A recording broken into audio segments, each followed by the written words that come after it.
Very good morning. Jai Shri Krishna Guru. Thank you for joining Sri Guru Charitra Parayan. Wishing you all a very happy Guruvar.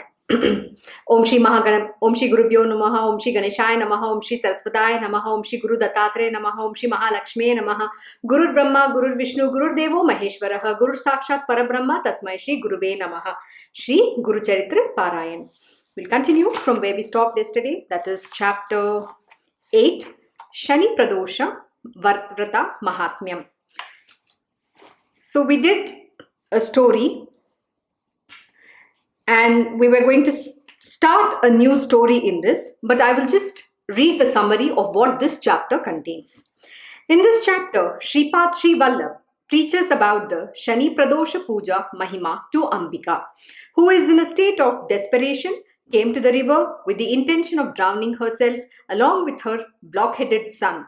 He narrates how a shepherd woman was born as Yasoda in her next life through the merit earned by her by merely watching the Sani Pradosha Puja and becoming the foster mother of Lord Sri Krsna.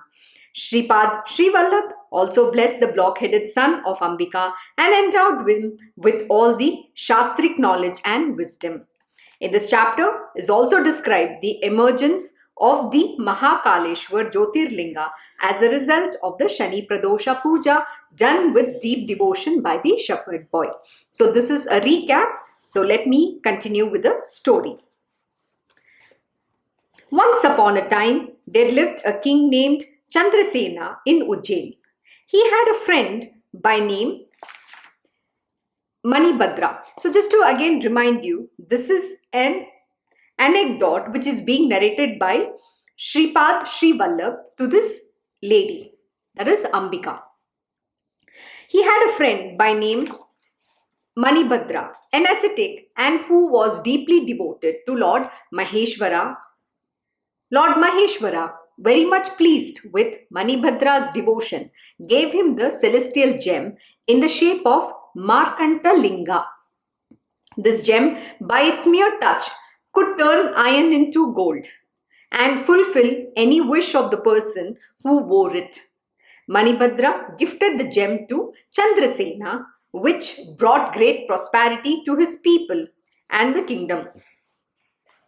All the kings and people of other regions came to know about the gem. Some of the neighboring kings wanted to get possession of the gem, and they plotted and invaded Ujjain. This is exactly what happens. Possessions are very dangerous. If you want something precious or priceless, everybody else wants it. Then what happens? Then there's enmity. Then somebody is wanting to kill you so that they can get that particular, gem, property, whatever that might be. So which they want to possess, which is only with you. So it's also in this, the lesson is also that if you have something, if you own, the whole world is going to come after you. Again, a very beautiful lesson. At the end of this Guru Charitra, we will be studying about the 24 principal gurus of Lord Dattatreya. In that, one of the principal guru is one of the bird which is having a morsel of food in its beak and it's flying. And all other birds are flocking behind it just to get that little food from its mouth. Now what happens? The moment the piece of food drops down, everybody vanishes away. Similar is the story. When you have wealth, any possession, it is always coveted by others. There are other people waiting. It could be your family members, your kith and kin. It could be your relatives, friends, you name it. Everybody wants that. It's the same thing as well in this world. Everybody is fighting for a position. Everybody wants to come to power. And yesterday we saw in history where in United States, the new presidential announcement happened. The new president took over in the White House. There was an oath-taking ceremony where President Joe Biden and Kamala Harris, who's the vice president. Now imagine that position is coveted. Everybody wants to be in that position. Isn't everybody fighting to win the election? It's the same story even in a corporate. Somebody wants to become a CEO, somebody wants to become a vice president, you name it. Everybody's running after a position. But please remember, everything is transient. Today you are there in the power, you are there in the position, but tomorrow you might not be there. So nothing is permanent. The only thing that is permanent is God alone. The truth alone is permanent in this world, in the entire universe, that is to eternity. So what are we running after? What is that we want to covet? Whatever is created is only transient and it has to perish someday. So what was created also has to be destroyed. That is why we say go after the truth. Don't run after something which is very transient, it's momentary. What you had can never be now. What you have now, you can't have tomorrow. So one of the beautiful lesson which Lord Buddha also teaches, has taught rather, is to live in the here and the now, to being absolutely complete, live that moment, whether it is pain, whether it is joy, whether you like it or not like it. Why not live that moment, completely, being lost in it, 100%. What happens to us, we don't like something, and that time we struggle and we fight every single day. Like yesterday my Krishna Guruji was telling, it is not about your likes and dislikes. Why do you think you like certain job, you don't like certain job? Everything you have to see it as, God given to you, and serve it with absolute sincerity. Nothing is small and nothing is big. We think some of the tasks in our life are very menial. Oh, why should I do this? This is not my job. But who says so? And that is why my Krishna Guruji teaches us by setting himself as an example. He will perform every action, every duty, every job to the highest of his, not ability, I would say, to the highest perfection. He's the perfect being. He shows how to, he sets an example. He shows practically by doing it. And that is why today he's teaching us, to his disciples and devotees, how should we set an example for the future generations, for the world to follow. If we don't do, then the world is not going to do. So he'll teach us there is no menial task. And that is one of the reasons why it is said that the one of the way to attain spiritual weal is to do seva unto the lotus feet of the Guru. What does seva mean? Seva means when we come and do service, like, in the ashram, when you visit the ashram, wherever the Guru is residing. See, ashram doesn't mean you need a fan, is a place, that's a concept, it's been given. In the olden times, there was this concept where you live in a forest, there is an ashram, a particular sage is living there. So that was at different times. Today in the Kali Yuga, we are not interested in those kind of ashrams, because that is again becomes very political. It's again involving money. There's so many things comes about. I'm not saying that's right or wrong. I'm only saying the real masters will not get into that. They want to have an ashram which is where people can come and take refuge. They can come and study, they can come and learn at them, with them. But the point is that in today's day and age, the attitude to learn is missing, because we all come with big, our big bloated ego. We think no end of ourselves. We think we are some great God Almighties and we cannot do certain jobs. In those days, everybody would go to the ashram at a certain age, early on in their life itself, and they would commit to being with the Guru to get that knowledge, to learn the ropes of everything, whatever that they have to do in their world. The Guru would teach. They had two kinds of Guru. One is the spiritual master and one is the Raj Guru.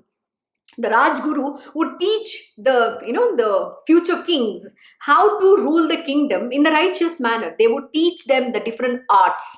But the spiritual master will also guide them on the path of spirituality. Like Sri Ram did learn from Vashishta Muni about how to, how he attained his spiritual weal. But yet he had to go back in the world and do his duty as a king. So he was the perfect king. He always followed the righteous path. That is very important. So it was an example he set how to be a good, good king. Now, king means what? He's a ruler. And today, who's a ruler? Those who are in the power, and who have been given that position to lead this world. So today, all the CEOs, if you see the ministers or the presidents who are given the responsibility to rule a country, to rule the people, to take care of their people. But what happens? We have astrayed, we have gone astray the path, because we're following a lot of unrighteous things. There is a lot of adharma happening. And that is why the God, the divine being, manifests itself in various incarnations to establish the dharma back. So what is important? That we need to have the seva bhava. We should not go after running after material worldly possessions, don't not to fall into the lust and greed, because that is not going to take us anywhere. This is something you need to understand, most important. So at Krishna ashram, my Guruji will do all the tasks. He'll teach us how to even cook, how to even do the simplest of the things. An example could be, he last week my Guruji was giving me an understanding how pearls are made. So he said, do you know how pearls are made, or how did the pearl come into existence? So this is a very simple thing. He asked me, you're a woman, you like to wear pearls, but do you know how pearls are made, or how did pearl come into existence? And I had no answer for that question. What does it mean? That I have not educated myself. We are all very narrow, no? We want to wear something, we want to look nice, but we've never had the curiosity or the inquisitiveness to go and learn about that subject. And that time he said, he gave me a very high level understanding about how the pearls came into existence, what happens. I was amazed, I was awed, and then I said, oh, now I'm going to go and study about it. And when I went and looked up some of the documentaries and how the pearl came into existence, it amazed me. Oh my God, I felt absolutely stupid, because I've never bothered to figuring it out. I've never bothered to learn about the subject. And I also learned that every subject that you take, it itself is a limitless ocean. So the God's creation is amazing. How deep do you want to go? Every subject is like that. So similarly, spirituality is beyond anybody's reach. It is not an easy thing. Yesterday in Das Bodh Satsang, my Krishna Guruji has again reiterated the same thing, how it is very important to go back and practice, how it is important to reread over and over and over again, till the time that knowledge embeds within us very firmly, with absolute, that fructification of knowledge should happen within our being, so that tomorrow when you walk that path, even though there can be any kind of obstacles that come about, you are able to apply that knowledge and proceed and progress ahead. That is extremely important, and that is a missing piece in our life. And the reason being, we have never paid attention, or we have never bothered to go and study, get educated. Educated doesn't mean getting a formal education. There was a time in my life, which I have many a time said, I wanted to go and study in Harvard. I wanted to get an MBA degree. Harvard was my passion. And anything below that, I couldn't cope up. I didn't want to study. So I dropped off of, I joined to college and I dropped off. In the sense, yeah, it was to part-time, or I just got, one full-time course. But I didn't feel that was the institution I wanted to get educated. So my money went waste, but that doesn't matter. But today I'm grateful. Why? Because I have the Harvard of, I study in the Harvard where nobody has entry into. Today my great Krishna Guruji is there with me, who is the master of all subjects. He gives me all the knowledge. It is for me to use that and study. It is that I have to put that effort. The effort is required from my end. I know it's not enough. To match him it's impossible by anybody, because he's so powerful. He's that knowledge himself. Can you imagine? And you have to study. How much can you take from him? Just a drop? Even that is very less. That's all we can absorb, because this body has only that much of capacity. So what you need to do, you have to put extraordinary effort. That is what Lord Sri Krishna says. It doesn't work so easily. You have to put extraordinary effort. See, there is no magic actually. And this is the truth that I have understood. It doesn't mean that the divine beings manifest and they're going to do everything magic, that something they'll touch you and then everything is going to turn into, like the Cinderella story. There's no magic like that. The magic is what you can make. How can you make? By putting that effort. And when you look back over a period of time, then you'll understand, oh my God, I'm so grateful for that learning. I'm so grateful for those lessons, because that is what has made me who I am today and who I will become tomorrow. And this is exactly how I feel with my Krishna Guruji. Every single day every single day is a day by itself. There's no one day which was similar like another day. There's always been that, there are different things that happens through the day, through the journey. It's beautiful. Sometimes you feel it's tough. I don't know how am I going to go through that. But please remember, have that faith. The one who has put you through is the one who will make you sail through it. But it is important that you learn. Effort is a must. So when my Krishna Guruji taught this, I was amazed. I said, we've never got educated. Educated, again, I was giving an understanding of what education means. It's not about a curriculum that you have to learn. Education means you need to have knowledge about this world, knowledge about different subjects, which is going to help you in your material world. But we think only the bookish knowledge is knowledge, that you get some first class. I'm a MBA graduate from Harvard, MIT, or wherever. I have a PhD, doctorate in something. Does that make anything? Yeah, education, formal education is a must. It's only, it builds your foundation for something that you have to go in your life. But that's not it all. There is much more to that. And this is the education which my Guruji teaches. My Krishna Guruji teaches to everybody. But the problem is today, there's nobody with that caliber to learn that knowledge from him. Unfortunately, we all learn very little. The kind of effort that my Krishna Guruji will put himself, he says, even after doing all his work, he'll still have 8 hours he spends in just studying. He doesn't have to study, in the sense he keeps reading something. He watches all along the day, in the sense about news, about subjects. It's amazing how he does that. And I feel I'm nowhere. It's not about comparison. Let me be honest. It's not about comparison. He is always, nobody can compare to him. There is nobody, he's incomparable. Nobody can even, say you can match his level. No one is born today in this world. But we have to at least live that bit, whatever that is possible within ourselves. That is why he teaches, right? We have to become the best version of ourselves. It is not about comparing you to another person. It is not about, somebody has got this knowledge, I don't have. See, you're perfect in your place. Please remember, God has made you for a certain purpose. You need to understand what are your strengths and evolve on that path alone. There is nobody you, there's no other you in this world. So God has made you in a particular manner. You're unique. But have you even unraveled your own potentials? No, that is what my Krishna Guruji teaches. How do you become the best version of who you are? Sometimes when he teaches a lot of things, I feel, oh my God, I'm nowhere. But that's okay to feel, because that is when we'll drive ourselves to learn. To study. That thirst has to always be there, that I have to study, I have to learn. The only way to evolve is most important is you have to have that knowledge, that passion to learn. Even spirituality, when we go back, yesterday, what was my Guruji teaching? He said, once we, shut down the scripture and put it back in the library, we're not going to go back and look at it. No, it's important to reread. That is why these scriptures are repeated over and over again. Why do you think we do the Parayan every year? Because it's not just a year. You can do it even 2 times, 3 times, depending on how many other times you want to do. There is no restrictions, but it is your passion, your inclination to go deeper in a subject. How much these subjects mean to you. That is what is important. So go study. Studying is an important thing, which I have never done, but it's better late than never. It's okay. I can even do it today. Yeah, one of them, again, he taught one of the most important thing. What is missing in us today, in the age of Kali, is discipline, because we're all tamasic.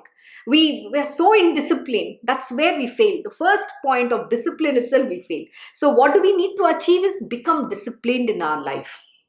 How do you do that? You have to put extraordinary effort. It's not going to happen overnight. And when you do that over continuously in a consistent manner, over after many years, that becomes an effortless activity for you. You don't have to put effort, but till then you have to keep struggling hard. Why? Because we have not been attuned to doing that right from our child, because our parents have pampered us. We've been pampered by grandparents, everybody. So we've never taught to wake up at 4 a.m. We've never been told all that. Yeah, they wake up early. We say, yeah, you have to wake up in the morning and study. But nobody taught us that we have to do it every single day. They will allow us to sleep. They will pamper us to eat. All that is done. So where is the fault lies? The fault lies is, oh, my child has to sleep. Why? Because they themselves didn't follow. So how are they going to teach you? And sometimes, they'll say the parents will teach the children, but the children will not want to listen. Beyond a point, the parents says, okay, I can't do anything about it. Then they give up on you. But you know what? A great guru doesn't do that. Who's the best guru? In fact, Ramakrishna Paramahamsa ji has, talked about this in the Gospel of Sri Ramakrishna. And in that he says, the highest of the gurus, the greatest masters, will not only open the mouth and put the medicine in you, but he will ensure that the medicine goes and it has an impact. That is what my Krishna Guruji does to all of us, the way he teaches. He'll ensure that we become that divine being. There is no 2 ways about that. Yeah. Many a time he'll say the choice is in your hand. In the sense, he's done his part of the deal. See, he can take the horse to the water, but it is for the horse's job to drink the water. He can't make the horse drink the water. In the sense, at least he does that. He puts the medicine and pushes it, into our throat. But at the end of the day, yeah, the medicine will have to work, and I still have to put that self effort. But if I don't do that, then whose fault is it? Can I blame my Guruji? No, it's very easy to blame the master, because we are his representation. And sometimes I feel terrible, because if we represent him in any wrong way, the world is not going to blame you, the world is going to blame your Guru. And please never earn a bad name for your Guru. Your Guru is an amazing being. Whoever that Guru might be, he has not taught anything bad to you. On the contrary, every Guruji will teach all the right things. I'm talking about the real masters, not the fake Gurus in this world, who themselves don't live those lessons, and where is the question of even them teaching anybody? So forget about that. I'm only talking about the great saints like Ramakrishna Paramahamsa Ji or Sai Baba or Ramana Maharishi. So these are the great gurus, they had their own disciples, and they taught some beautiful lessons in life on the real spirituality. Similarly, I'm talking about my Krishna Guruji. So it is for us to live the lesson, and so that we can represent him in the most beautiful manner, because he has taught all the beautiful things for us. He has worn himself out for all of us and still wearing himself out. So we cannot represent him in a bad light. Sometimes I feel sad that when we don't behave in a proper manner, it reflects only on our Guruji, but our Guruji has not told us to do that. So what makes you or anybody to think that we should behave in a bad manner? No. Learn his lessons. And one of the lessons he was teaching as part of Das Bodh is to emulate the Guru. What is that you need to emulate? How divine he is. Emulate all his good qualities.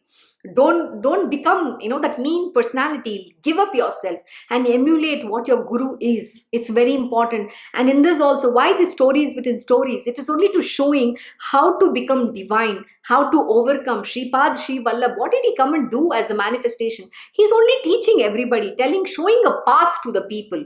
Those true, the real spiritual seekers, those who are pious, those who are devoted to the divine, and his disciples and devotees, they all come to establish that faith in the divine. So coming back, all the kings and people of other regions came to know about the gem. Some of the neighboring kings wanted to get possession of the gem, and they plotted and invaded Ujjain. That day happened to be Sani Pradosha day, and the king, as was his wont, was engaged in worship in the Shiva temple.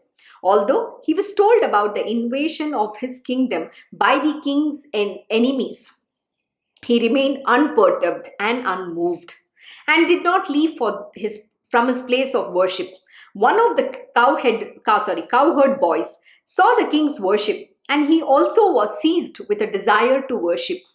He picked up a round stone and started worshipping it as a Shivlinga.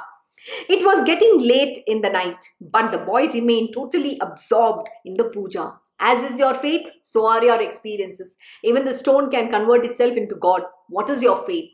So it's your faith that where you can manifest anything you want.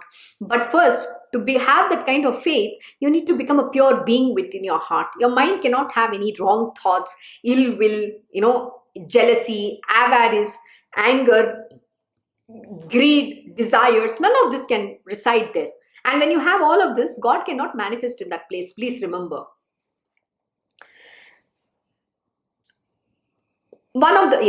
He picked up a round stone and started worshipping it as a Shivlinga. It was getting late in the night, but the boy remained totally absorbed in the puja. As the boy did not return home while all his companions returned back, his mother felt worried. She came searching for him and found him doing his worship. She asked him to stop the puja and return home along with her instantly. But the boy refused to move from there. The mother got furious and threw out the stone, which he was worshipping as the Shivlinga. The boy felt very unhappy and distressed at the sacrilege committed by his mother in her anger. He thought he should atone for it by giving up his life. Lord Shiva was very much moved by the anguish and the sincere and deep devotion of the boy, and appeared before him in linga form, dazzling with 1,000,000 suns' effulgence. It was the manifestation of the Jyotirlinga. Along with the Jyotirlinga emerged by itself a magnificent temple, the Mahakaleswar temple. Can you Imagine this is the kind of devotion you need, where the Lord becomes so pleased with you that he manifests. Can you manifest? That's what I'm saying. It's a stone. It can be just a stone, but you can manifest the divinity in that with your faith, with your shraddha and bhakti, with the kind of devotion that you can show. So what is being taught here? All these things is only a play to tell you that it is possible. You can also do this. You are this divine being. Why do you think you don't have this in you? But you need to first become pure. So that is why purification of your heart and mind and surrender unto the lotus feet of the Guru is extremely important. You have to become very pure. Your thoughts have to be absolute pure, and it has to be selflessly. There should be unconditional love for every being in this world. There's nothing to possess. Please remember, even God cannot be possessed. No, even like sometimes, yesterday I was telling something, I watched a very interesting movie had, there's no story, but to me, I was able to just apply that to my own spiritual world that I look into. So for me, what I saw there was an viraha bhakti. In the sense, you have the object, but you can't get that. You love something the most. What is the way in the material world? When you want something, you love them, something that you love the most. It could be your boyfriend. You have some lover boy. I don't know. You have a beloved. You love them the most. But what is the ultimate thing? The desire is, I have to get married. I want to possess. He has to become mine. But in the Lord Almighty's world, nobody can possess him. But how beautiful that viraha bhakti is, that love in separation. It's like, you can't own Lord Sri Krishna. You can only own him in your heart. Even there, you can't possess him. You can't possess the divine. So you love him so much. Your love grows so deep. It's the Tishnagi. That it's so it goes beyond the sky. I mean, these were my words. These are my words always. The Tishnagi for you have to grow every moment, where every thirst, every breath of mine is only to seek you. It's only to be in love with you. It's not about owning that. There's no culmination that has to happen. But what happens in the material world is you love someone, and the culmination of that is, okay, I want to get married. Then after marriage, the honeymoon period is only 3 months. Forget about that love. That love gets out of the window in no time like that. Then it becomes very contractual. I scratch my back, you scratch my back. Then everybody's there in for a reason. There is no love there. It is a transaction that happens. But in the divine Lord's world, it is the real love. That love where you are not wanting to culminate something. It's not about that love culminating into something. It's just that love grows. It's like the Athanga Sagar. It's limitless. That love grows every single moment in time. Your viraha becomes so intense, and you just don't know why you're crying. You're there, but you just can't imagine what you want. You don't know what you want also. It's that deep. That intensity with which you love the Lord. You just don't want anything else, but you're seeking him in everything. There is something still wanting. That wanting, I see, I cannot comprehend in words adequately. I'm sorry. I'm just trying to make a best possible effort to describe how it feels. Because this is exactly what I go through. Like my Lord Sri Krishna can be right in front of me, still I crave so intensely. I just cannot, I don't know how to explain. That is viraha bhakti. You can have him, yet you are craving for him. You can't achieve it. There is no culmination of something that can happen. You don't know what is that you're wanting. You don't know why you're crying. There's so much of intensity of that love, and that is only a divine love. You can't feel this love for any ordinary human being. This love, this bhakti is only felt for that Lord divine, Lord Sri Krishna alone. And that is what Radha Rani attained. She could see Lord Sri Krishna and everything. Okay, that is Raganuga Bhakti, which is a highest form of prema. Prema, we say. Prema is the ultimate thing, because you can see everything as Lord Sri Krishna alone. To get to that level, first we have to overcome our mind, body, senses, ego, wants, desires, lust, greed, likes, dislikes. You cannot have anybody else in your life except that one being.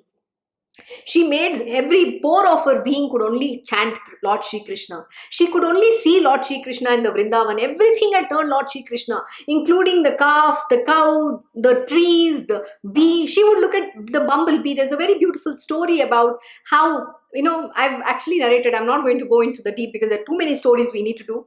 So, just an example where she's talking to the bee. And she says, Krishna, you're such a mean person, you keep going like this, from one flower to the other. She's trying to tell him, you're going with all the gopis in her mind and you don't care about me. How beautiful is that? Can you imagine? You're experiencing the divine. That is the highest form of love.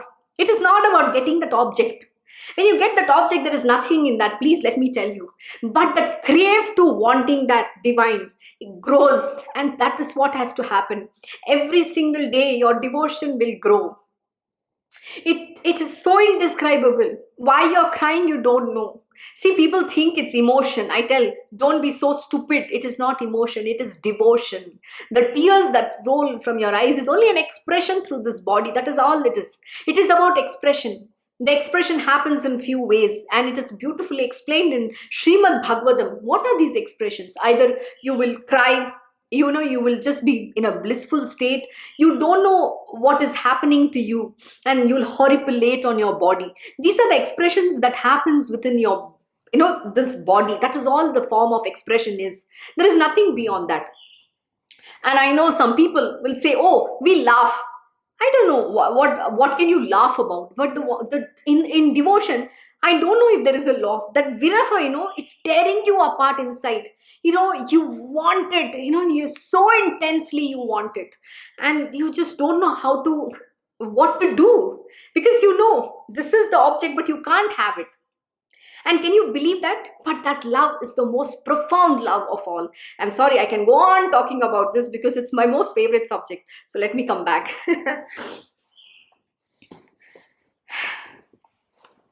So the point I'm driving home is, it is that bhakti that will make the Jyotirlinga manifest. So do you have that bhakti? That is what is important. That bhakti is what you have to experience. It is not about telling, I am a devotee of Sai Baba, I am a devotee of somebody. But can you even manifest Sai Baba? Just saying becoming a devotee of Sai Baba doesn't, Sai Baba will not come. Can you manifest him? That is have to be your bhakti. You think Baba can't come and stand in front of you? Of course he will come and stand in front of you, but not in the way you think. Oh, Baba has to wear a kafni. He is that we have a idea of that image which is imprinted and embedded in our mind. And what, no, brain, this is brain, mind is man, okay? So don't think mind is here. So what is that we are wanting? We only want to see Baba in that form. He's not going to come in that form. That form is over. Baba can manifest in any which way we want, but do you have the eyes and the grace to see that? No, because you're already fixed. Don't fix your mind onto something. Just seek for that grace from Baba, that Baba, when you appear, give me that grace to recognize you. Baba can come he can come in this in my own body. He can manifest like me. Will you recognize if he is a woman? Oh, how can Baba be a woman? No, they can manifest in any being. They just come to, show you that they are there. It doesn't mean Baba has to only be an old man. Because it's a tattva. It's a guru tattva. The principle can manifest in any body, tangible, intangible, doesn't matter. But you have the grace. You will not accept it, no? So how can you accept even the Lord? The Lord can manifest in any form. But it is your absolute faith that the stone can become a Jyotirlinga. Shivji himself will manifest and show you the Jyotirlinga. But are you even worthy? So that is why Baba says, in Baba's Poti, it is mentioned, you have to become spiritually deserving. And who does the evaluation? The Guru himself, the Parabrahma himself will evaluate whether you're worthy of it or not. So please become spiritually deserving, because as is your faith, so are your experiences. And the next thing is, how much effort you put in, so much is what you will experience. So without effort, nothing is going to come to you. But don't even say that, okay, I'm putting the effort, which means I have to get my returns. No. The moment you think like that, then no returns are going to come. We have to do it selflessly and don't bother about the end result. When the Lord has to manifest, he will. But you pray for him. You don't give up. He will manifest. Have that Shraddha and Bhakti. That is the most important thing. The Guru Bhakti is the highest form of worship for the divine, for you to have the God realization and for the divine to manifest. So have that Guru Bhakti. The boy prayed Shiva to pardon his mother for the sacrilege she had committed. Lord Shiva said that the boy's mother had already earned great merit as she had witnessed the puja which he, the boy, was doing with such great devotion. And because of what? And because of that, she would be having God Himself as her child in her next birth. See, can you believe just the merit of watching that puja, even though she committed a big sacrilege? You can't do something like this. Please remember, you cannot come. There is a very important thing that you need to understand. See, sometimes we don't know what we are doing, so always keep in check your control. Sometimes not necessarily this is the going to be the end result. Sometimes things can go against you as well. Then God will vanish away out of your life. You cannot come and question God, and don't try to come and question somebody else's faith. You are nobody to question someone else's faith. God is to each his own. If you want to worship in some form, you worship, but don't try to tell what others have to do or not do. You don't come and question. An example, my Krishna Guruji has always taught, when we travel to different countries and different places, and we learn over there what is that they follow, what kind of worship do they follow. We learn. An example, we went to Bali. So it's the most beautiful place. And Bali has a huge significance. There is a very beautiful story about the snake Kalia. And Varun Dev lives there. The beautiful place is Tana Lot. And that is exactly where you have to go. And there are a few other important holy places. And in fact, we will write about this and we'll also post our video. We have a new channel coming up. So get ready and, geared up to watch our unraveling of the spiritual truths about some of the holiest places in this world, and most important in India, about the great sages and the saints. So let us travel to unravel. So coming back. So what does it mean? So over there, in Bali, the way they worship is the manifest form, the unmanifest. So there are no idol, there are no images of gods inside. But we have to follow, if we need to enter their temple, we will have to wear the kabaya, we have to follow the local tradition and culture. So we cannot come and question the culture. It is extremely important. Please understand, when you go to some place, you need to first learn to respect that place, the authorities, the people, the culture, the tradition. Don't try to bring your mind or your culture and tell, oh, why is this, why? You can question with humility and you can learn and ask and learn. But don't try to, derogate or talk in a very sarcastic manner, or trying to think that you are some God Almighty and some great person in this world who's come and who tries to question everything. Please don't come with that attitude. You will be thrown out from that place, not by any people. The universe will work its magic and you'll get out from that place. Please remember this. So when we went to Bali, so we said, okay, we want to do the temple tour. So the condition is, if you have to enter the temple in Bali, we will have to do the offerings. Only then can we be allowed to enter the temple. And we have to get the local priest to come and perform those pujas. So first time, it was the most beautiful experience with my Guruji, my Krishna Guruji, myself.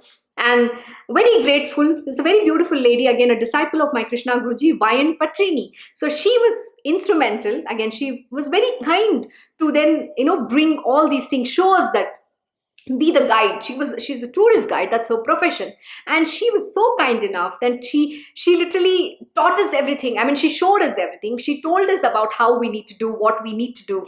And then every temple we went with her, and then she bought those offerings. She told us what all we have to do. So it was very nice to learn. So every single time we visited Bali, it has been a very beautiful learning itself. That learning experience is amazing. And doesn't mean you can learn in one day. Yeah, you can get some amount of learning. And then what happened is, when my Guruji went to one of the temple, he met the priest Brihaspati himself over there.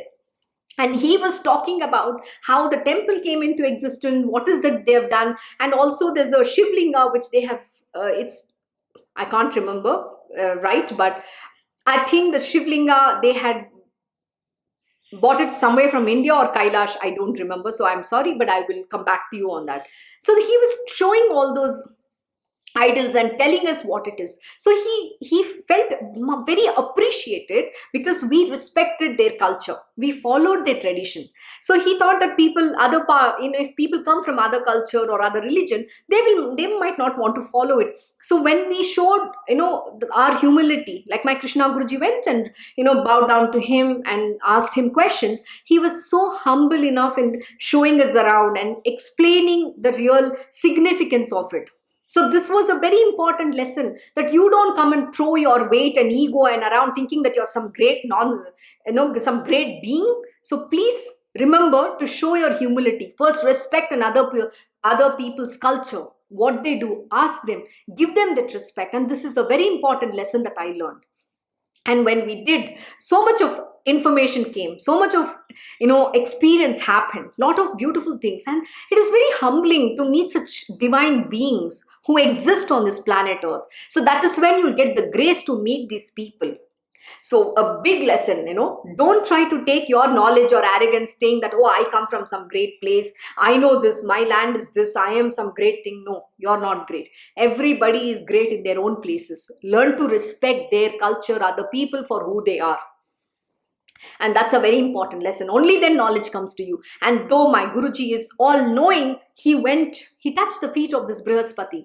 And because he was the Guru there, he's a head priest over there. And we have to bow down to them. This is what my Guruji teaches us. We have to give respect to everybody.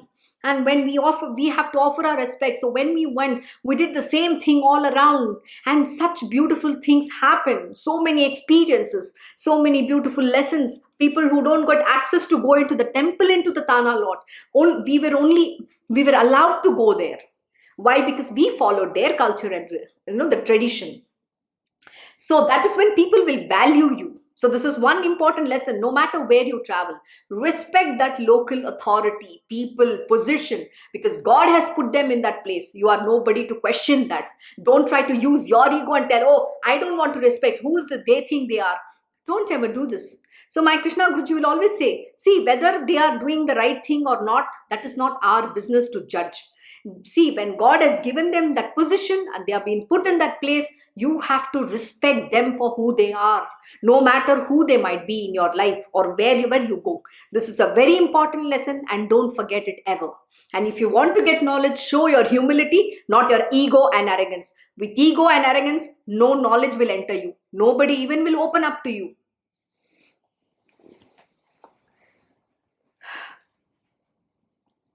Meanwhile, the brilliance of the light emanating from the Jyotirlinga was spreading far and wide, far up the horizon and in all directions. The kings who attacked Ujjain saw the marvel and realized that Ujjain and its king were in divine hands, and that it would be suicidal on their part to enter into a fight against such a king.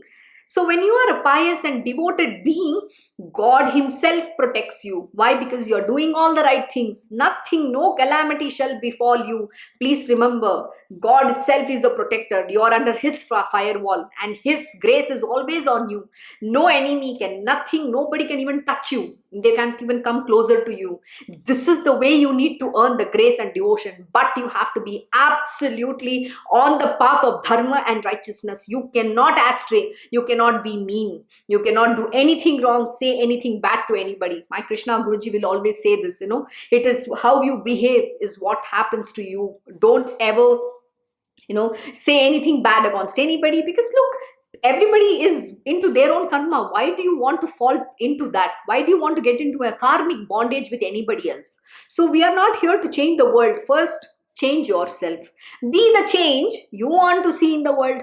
Why are you getting there and telling the world has to change? See, the world is like that only. Anyway, they are going to go in the gutters. You don't worry about them. If they are going to commit some karma, they are anyway going there. Why are you committing? Why can't you change? It is important. The knowledge is coming to you, not to the world. That's what my Krishna Guruji will tell. If they had to change, I will be teaching them, not you. So first, you change. Don't ask somebody else to change.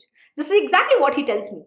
There's no two ways about it. My Guruji is very strict. Don't even think that he's easy going. Don't go by appearance. He's very sweet. sweet to the world. But to those he wants to make them perfect, he will give to kick on their sorry butt and be very grateful for the kicks. The kicks are a blessing. It's not wrong. It's the most beautiful thing, the blessing that you can get from your Guruji, because he cares about you. See, please remember, this is another very interesting thing. People like sweet talks. Everybody wants to be said, oh, you're how great you are, how sweet you are. We all have to pander to everybody. When you pander, please remember your fall is sure. That's all fake. And I've never, see, this is one important lesson I learned from my Krishna Guruji. Too many, but one most important lesson. See, when people pander to you, we all get elated. I didn't understand that they're just doing because they need some work done from me. I've never understood this. And obviously he'll say, you don't call yourself naive, that is your stupidity. Because you never understood the world, the truth about the world. And one day when he started showing me the truth, the reality of this world and people and life around me, I was heartbroken. It's like, my pink color glasses completely crumbled and fell. All these fairy tales I believed in didn't exist in my life anymore. And that time, this truth dawned. Everybody, whatever they say, whether it is good and bad, it doesn't make any sense. Because who are they to judge? They are using their stupid mind, ego, and their arrogance and their own inadequacies to judge somebody and to say something about someone. Why? Because A, they want to be in that position, or they are jealous of that person. It can only be any of these things. Why? Because they think they want to be there and they don't have it in their life. So please remember, if you were to be there, God would have made you there. No, then you are not meant to be there. So why are you trying to wanting somebody else's position or place or anything, right? Or even trying to be like someone. You don't have to be like anybody. You have to be the best version of yourself. This is one very important lesson which my Krishna Guruji teaches everybody. You have to become the best version of yourself. God has made you there, has put you in that position, that body, because you're the perfect one for that role. Nobody else can play that role. Similarly, each one of us are perfect in that role. Why are we trying to want somebody else's position or place? There is no need.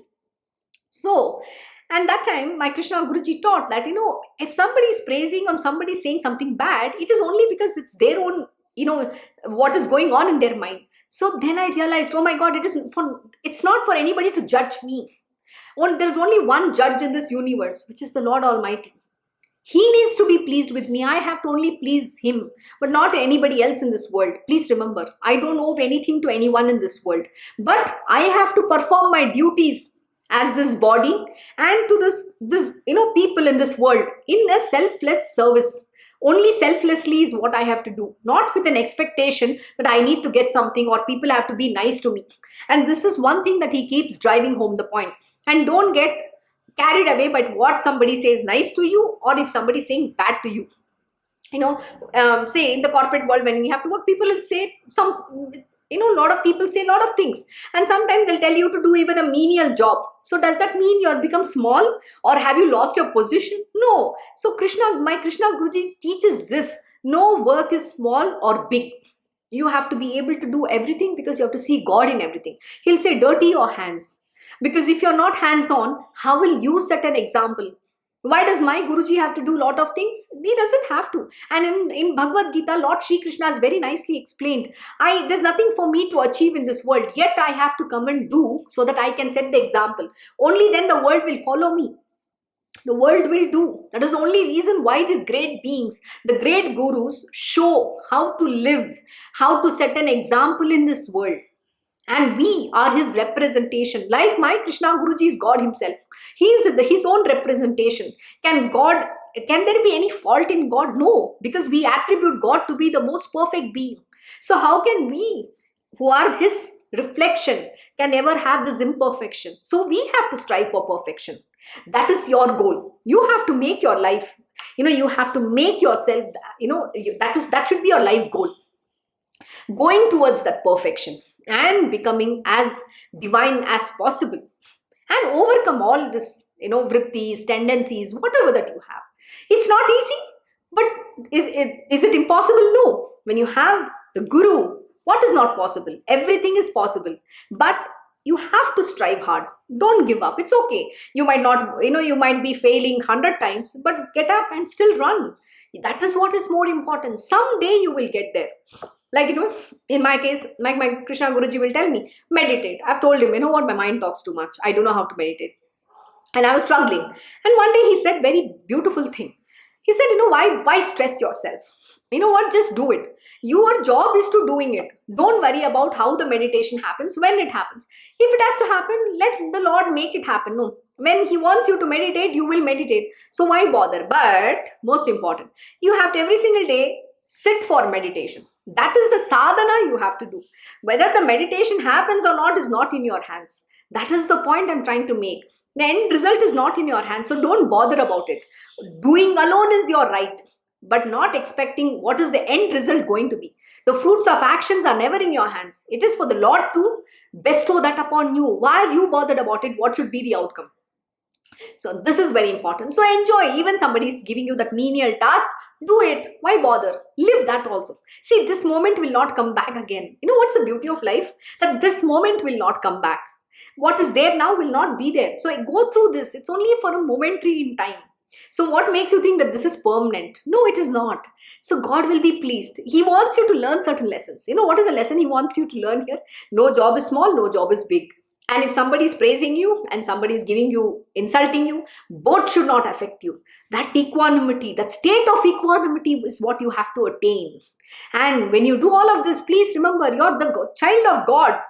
What can befall on you? His grace is always there. Likewise, the God is watching the king. Can anything befall anybody? Any enemy can come closer to him? Not at all. So they made peace with the king and returned to their kingdoms. Thus Ujjain remained safe, the king and the people remaining unscathed by the enemy's attack. And all this was possible due to the power of Sani Pradosha Puja. See, most important again, this is all, like I said, this rituals, pariharams, remedies, remedial measures for some things that you have because you believe it. This is all for material worldly beings. And most important, when you are with the Guru, all the gods resist him, whether it is Shani Maharaj or any. Shani is this Saturn. We say, at least in India, it's believed. Everybody will say, oh, Sade Sati. You know, what does it mean? They have the 7.5 year period. It happens 3 times in your life. And if you believe in this astrology nonsense, okay? I don't believe it anymore. Yeah, I'm telling you this because I was one of the believers long ago. This is much way before in time, before I met my Guruji. Rather, before he found me. And I used to believe in, why things are not happening, right? Okay, you go to the astrologer and they'll say, oh, you have the 7.5 year period. So the first 2.5 will be this, next 2.5 will be this, and next 2.5 will be this. So they'll give you all this, and then they'll say, go to Shani, the Saturn temple, and light a lamp every Saturday. In this, they say sesame seeds with some oil. You have to go and light lamps. All this is followed so that the impact can reduce. Yeah, it happens in the material world to certain extent if you believe into it, but when you have the great master, none of this applies. So don't go about it, and let's not even get into that. But yeah, worshipping again, and like I keep saying, devotional service is very important. That is not equivalent to here the Sani Pradosha Puja. That's a different story.